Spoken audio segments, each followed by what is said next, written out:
Magandang tanghali mga kabukid. Ito natapos din yung aming pinaararo. May konti na lang dun sa dulo. Ayan po. Ayan. Tapos na. Ayan.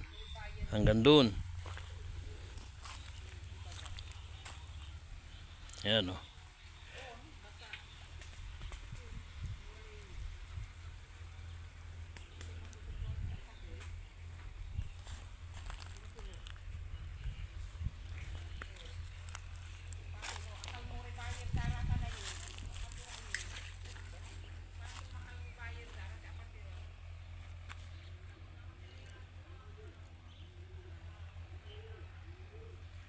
Meron na lang kapiranggot doon na inaararo.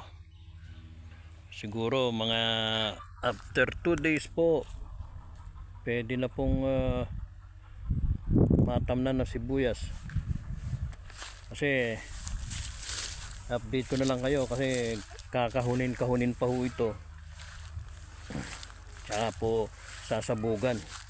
Sabog lang po ang pagsisibuyas namin dito. Ayan o.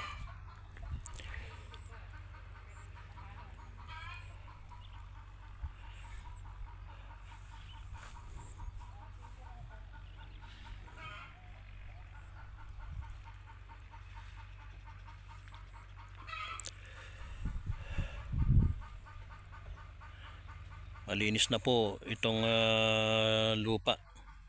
Wala nang mga damo. Ayan po. Sana po huwag na siyang umulan para po masimulan na yung aming pagsisibuyas.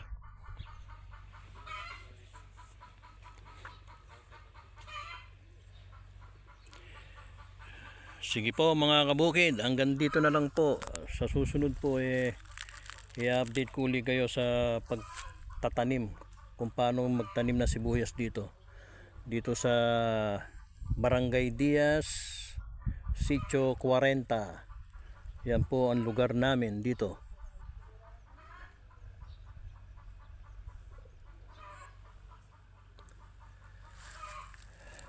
Ito po yung mga katabi namin, nakapagpatanim na po sila ron. Ito po wala pa.